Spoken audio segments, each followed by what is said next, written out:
Macam mana yang dikatakan Melayu itu seafarers. Kita ini adalah pelaut. Orang Melayu ni pelaut.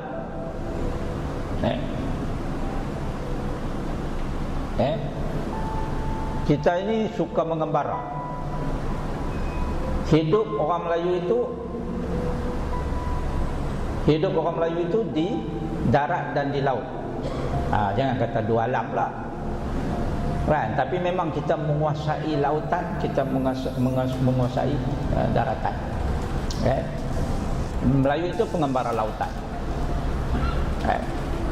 Sebab itu kalau kita lihat banyak sumbangan orang Melayu dalam ilmu perkapalan.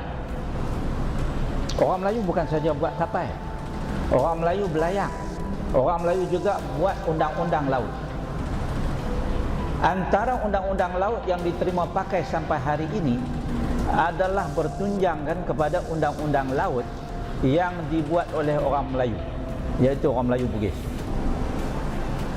Orang putih pun ikut sampai hari ini.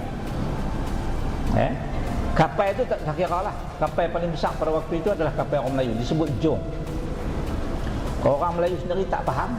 Dia berkata jong tu Cina punya. Ini berat. Jong tu perkataan Melayu. Sebab itu kalau kita tengok tempat-tempat di Semenanjung ni pun banyak tempat yang bermula dengan jong. Umpamanya Jong Salang. Tahu Jong Salang? Jong Salang adalah nama Melayu, nama lama untuk Phuket. Sebab Phuket tu dah jatuh ke Siam, dia tukar nama. Jong Salang tu dia panggil Phuket. Phuket tu dalam bahasa Siam artinya bukit. Kemudian kita ada dekat Langkawi Pulau Jong Besar.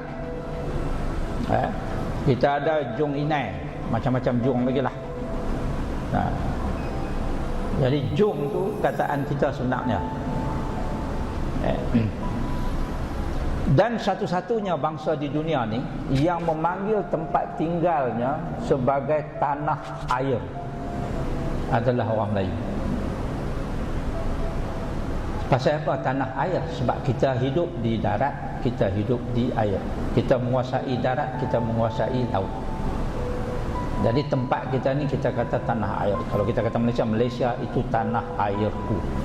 Bahasa Inggeris dia tak sebut tanah air. Dalam bahasa Inggeris dia kata motherland. Dia merujuk kepada land, tanah. Sebab puak-puak tu tak boleh hidup di laut. Kita dulu. Jadi setengah orang putih disebut fatherland. Kalau dalam bahasa Belanda lagi lah, dia menganggap air itu sebagai musuh.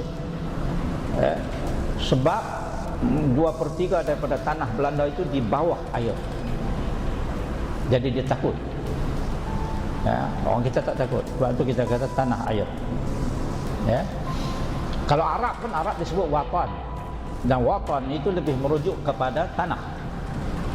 Orang Melayu dia ambil dua-dua, tanah air. Sebab itu dia kata Malaysia tanah airku. Inilah tanah airku, tempat tumpahnya darahku. Jadi ayam pun kawasan kita, tanah pun kawasan kita. Itu sebabnya kita jadi pengembara lautan. Dan hebat orang Melayu ni, kita boleh mengembara begitu jauh di laut tanpa perlu kompas. Sebab itu kalau kita kaji dalam artifak-artifak Melayu, saya kaji, orang Melayu tak buat kompas. Kita belayar tak payah kompas. Kita tahu nak sampai ke darat dengan melihat kepada jenis burung yang terbang. Kita melihat kepada warna rumpai di dalam air. Kita melihat kepada warna air dan bentuk ombak. Dia boleh beritahu, tak jauh dah ni daripada daratan. Ini hebat orang Melayu. Pasal kita dah biasa duduk kat laut.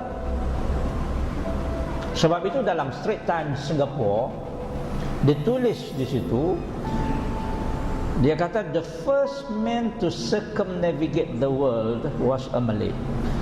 Manusia yang pertama mengelilingi dunia adalah orang Melayu. Itu dalam Straits Times Singapore. 1521. 10 tahun selepas kejatuhan Kota Melaka. Orang Melayu inilah yang menjadi jurumudi kepada Fernando ataupun Fernão de Magalhães, yang kemudian menukar namanya kepada Ferdinand Magellan. Orang putih muhur, dia kata Ferdinand Magellan orang yang pertama berlayar mengelilingi dunia.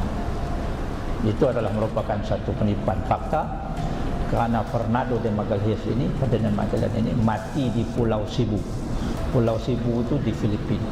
Dia tak lengkap satu putaran.